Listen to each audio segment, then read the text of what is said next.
जानू खाने में क्या बनाया है? उसे क्या पता, तपी बैठी है सवेरे की। बोला जानू खाने में क्या बनाया है? बोली जहर। बोला अच्छा तू खा के सो जाइए, मैं सवेरे आऊंगा। राजेश भाई ने ये बोल बोल के सबको थका दिया। राजेश भाई का भी मुकाबला नहीं है, उनका स्टेमिना जोरदार है। ऐसा माहौल बना रखा राजेश भाई ने, पूरी दिल्ली में नहीं है कहीं साहब में। मैं 2 कार्यक्रमों में से आया हूं, लेकिन इतना बढ़िया माहौल कहीं पर भी नहीं है। एक आदमी ने ताली बजाई, रहने दो, कोई फायदा नहीं ऐसी ताली बजा के, बेइज्जती कर दी बिल्कुल। और राजेश भाई अपने बहुत जोर आ जाता है इनको अंदर। कई बार, एक बार मेरे से कह रहे, बोले सत्ता मेरे हाथ में सौंप दो, हालात बदल दूंगा। ये कह रहा मेरे से, कौन है वो, कहां गया वो महामंत्री साहब इनका? सत्ता मेरे हाथ में सौंप दो, हालात बदल दूंगा। लुगाई ने एक कान पे दिया, बोली पहले पजामा बदल ले, सुबह से उल्टा पहना हुआ। सत्ता मेरे हाथ में, बेकार की बात करनी है भाई साहब। मैं सच बता रहा हूं, इसका ब्याह था महामंत्री का। कहां गया वो महामंत्री साहब? ये दिनेश बैठा, इसका ब्याह होया। ब्याह की पहली रात अपनी लुगाई से 1 घंटे एक शब्द नहीं बोल सका। 1 घंटे तक बहन जी कुछ नहीं बोल सका। 1 घंटे बाद बोला तेरा नाम क्या है? वह भी छठी हुई थी हरियाणा की। बोली कार्ड पे के तेरी बुआ का नाम लिख रखा है।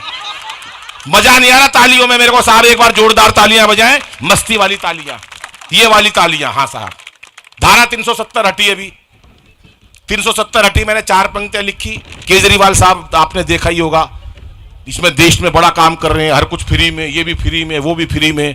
कुछ लड़के तो ब्याह ही नहीं करा रहे कि साला ब्याह कर लेंगे तो एक बाद में करेंगे केजरीवाल के मुख्यमंत्री के बाद। एक लुगाई आएगी कि फ्री में दे देगा, कुछ नहीं पता। राजेश भाई के कल दांत में दर्द, आज दांत में दर्द है इनके।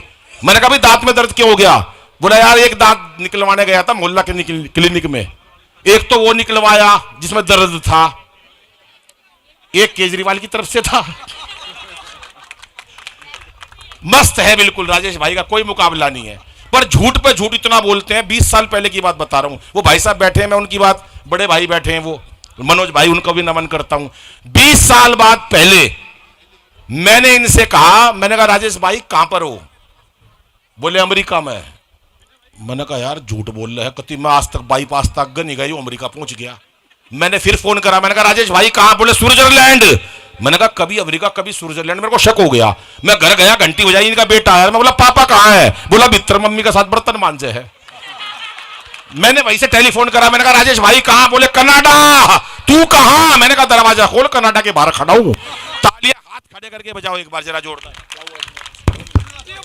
वाह, टोपी लगा के बिल्कुल ऐसे बन रहे हैं जैसे, और बस की कुछ नहीं है इनके। मैं सच बता रहा हूं, ये टोपी लगाइए, ये बीच में बैठे ना रलन साहब, ये फौज में थे पहले, इनको निकाल के बाहर फेंका उन्होंने। क्यों? फौज में लड़ाई हुई, ये लड़ाई में गए, वहां पर कर्नल ने पूछा कि तुमने वहां क्या हिम्मत का काम करा? बोले मैंने दुश्मन के दोनों हाथ काट दिए। बोला तो बड़ा मेहनत का काम करा, फिर क्या करा? बोला फिर मैंने उसी दुश्मन के दोनों पैर काट दिए। बोला तेरा सिर क्यों नहीं काटा? बोला सिर कटा पड़ा था। उसके बाद करा इन्होंने काम, तो बाहर निकाल दिया अगले को। तालियां नहीं बजा रहे, तालियों में मस्ती चाहिए मेरे को। हाँ साहब, हाँ। क्योंकि चेहरे पर हंसी और दिल में खुशी होती है, चेहरे पर हंसी और दिल में खुशी होती है। सही मायनों में यही जिंदगी होती है। और हंसना किसी इबादत से कम नहीं, किसी और को हंसा दो तो बंदगी होती है। क्या बात, बहुत बढ़िया। ये राजेश भाई पुण्य का काम कर रहे हैं, इतना बढ़िया काम कर रहे हैं जो आप लोगों के चेहरे पर, ये महिलाएं बैठी इतनी शांति से सुन रही है। परसों एक ऑडिटोरियम में मेरा कार्यक्रम, एक महिला गुस्से में घूर रही मेरे को 15 मिनट से। भाई साहब आई होगी घर में कलेश करके, मेरे को क्या लेना देना। 15 मिनट से गुस्से में देख रही मेरे को। मैंने बाद में पूछ लिया, मैंने कहा बहन जी मुझसे कोई गलती हो गई क्या? बोली नहीं, तेरी शिकल मेरी सास से मिलती है। कुछ नहीं पता लुगाई किसको कहां निपटा दे भाई साहब। और हमारे हरियाणा में तो मक्खी मच्छर में हास्य है। वो एक मक्खी की मच्छर से शादी हो गई, शादी के अगले दिन ही मक्खी जोर जोर से रोई। मक्खी की मच्छर से शादी हो गई, शादी के अगले दिन ही मक्खी रोने लगी। सहेली ने पूछा बहन क्या हुआ? बोली कुछ नहीं, रात को गली से गुड नाइट चढ़ा दी, तेरा जीजा मर गया। ये हरियाणा से हास्य पैदा होता। हास्य का, छोटे छोटे बच्चे बैठे हैं साहब, बढ़िया ये बच्चे। वो एक बच्चा दौड़ते हुए आया पिताजी के पास, बहन की विदाई हो रही थी, बड़ी बहन की विदाई हो रही थी। छोटे वाला भाई पापा के पास दौड़ के आया, बोला पापा पापा दीदी रो रही है। जीजा जी तो नहीं रो रहे।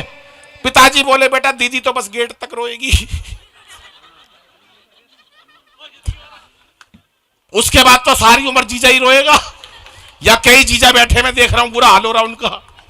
होता है भाई साहब ऐसा, पति पत्नी में लड़ाई हो जाती है, पति काम पे चला जाता है, सारी लड़ाई भूल जाता, लुगाई नहीं भूलती शाम तक, लुगाई खुंदक में रहती है। वो पति पत्नी की लड़ाई हो गई, पति अपने काम पे चला गया, लुगाई अपने टेंट में बैठी रही। शाम को पति ने पत्नी को फोन करा, जानू खाने में क्या बनाया है? उसे क्या पता, तपी बैठी है सवेरे की। बोला जानू खाने में क्या बनाया है? बोली जेर। बोला अच्छा तू खा के सो जाइए, मैं सवेरे आऊंगा। कुछ ना कुछ चलता रहता। 4 पंक्तियां सुनाता हूं, 4 पंक्तियों के बाद विराम लेता हूं साहब, बहुत सारा कार्यक्रम चलता है। 4 लोग चुने अभी भाई साहब, पाकिस्तान को निपटाना। 4 लोगों का लिस्ट बनाओ। मोदी जी ने कही 4 लोग जो है ना पाकिस्तान को निपटा सके, बोले बनाओ लिस्ट। बोले नंबर 1 बाबा रामदेव, पाकिस्तान को निपटाएंगे। बोले जी पाकिस्तान को रामदेव नहीं निपटा सकता। एक जना बोला भाई निपटा देगा, इसने बड़े बड़े उद्योगपति निपटा दिए, ये पाकिस्तान को जब ही निपटा देगा। बोला नंबर 2, बोले नंबर 2 केजरीवाल साहब, पाकिस्तान को निपटा देंगे। एक बोला यार पाकिस्तान को केजरीवाल नहीं निपटा सकता। एक समझदार सा आदमी बैठा था, बोला अबे यार निपटाएगा नहीं, कम से कम दुखी तो कर देगा। और नंबर 3 राहुल गांधी, जिनको टीम में ले लो पाकिस्तान को निपटा देंगे। लोग कह रहे राहुल गांधी के बस की पाकिस्तान को निपटाना नहीं है। एक कह रहा यार निपटा देगा, जिसने 125 साल पुरानी कांग्रेस निपटा दी, वो निपटा देगा। और बोले नंबर 4, बोले 4 मोदी जी का जलवा पूरे देश के अंदर, पूरे वर्ल्ड के अंदर। मोदी जी पाकिस्तान को 2 मिनट में निपटा सकते हैं, मोदी जी को रख लो। 4 लोग लेने थे, एक आदमी उनको समझ में नहीं आया। नंबर 5वां आदमी जो उन्होंने रखा, अगर आपको यकीन हो तो ताली बजा देना, जो नहीं बजाएंगे मैं सोचूंगा मेरे से जलते हैं वो। 5वां आदमी सुरेश जी इधर देखो, मेरे को रखा भाई बहन जी। ये कई लोग हैं ताली नहीं बजा रहे, जलते हैं मेरे से भाई साहब, ये चिढ़ते हैं। वो हरियाणा के बच्चे हैं ना जैसे मस्त होते हैं। वो एक बच्चे का रिजल्ट आने वाला था, पिताजी ने साफ साफ कह दी देख बे तेरा कल रिजल्ट आएगा, तेरे से मेरे को कोई उम्मीद नहीं है। अगर एक सब्जेक्ट में फेल हो जाए कह दियो जय श्री राम, 2 में फेल हो जाए कह दियो राधा कृष्णा, 3 में फेल हो कह दियो ब्रह्मा विष्णु महेश, ओपन मत करियो, मेरी मीटिंग चल रही होगी वीआईपी लोगों में। बच्चा बोला ठीक। अगले दिन रिजल्ट आया 2 बजे, बच्चा आया, पिताजी की मीटिंग चल रही थी। पिताजी ने इशारा करा बेटा रिजल्ट का क्या हुआ? बच्चा हमारे भिवानी का। बोला पापा साचे दरबार की। वो राजेश था। ये राजेश ही ऐसे काम कर सकता है भाई साहब। अब सुनिएगा साहब, 5वां आदमी जो चौथा आदमी लिया वो मैं लिया। अब चारों ने पाकिस्तान को कैसे निपटाया, अंतिम 4 पंक्तियां और उसके बाद विराम लेते हैं। सुनिएगा, कार्यक्रम आगे बढ़ेगा। कि रामदेव बोले यदि अपनी पे आ गया तो, रामदेव बोले यदि अपनी पे आ गया तो पेट की तरह तुझे घुमा के मार डाल। और कैसे मारेगा भाई साहब, उसके बाद वो कोई इलाज ही नहीं है।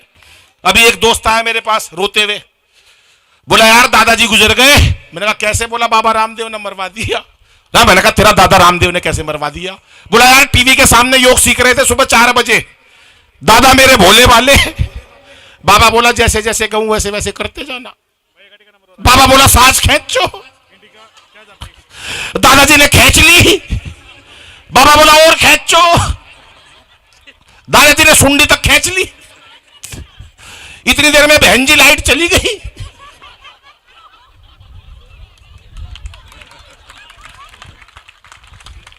थोड़ी देर में भगवान ने मेरा दादाजी खींच लिया, इतनी देर में लाइट आ गई।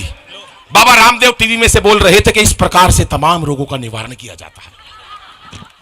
कि रामदेव बोले यदि अपनी पे आ गया तो पेट की तरह तुझे घुमा के मार डालूंगा।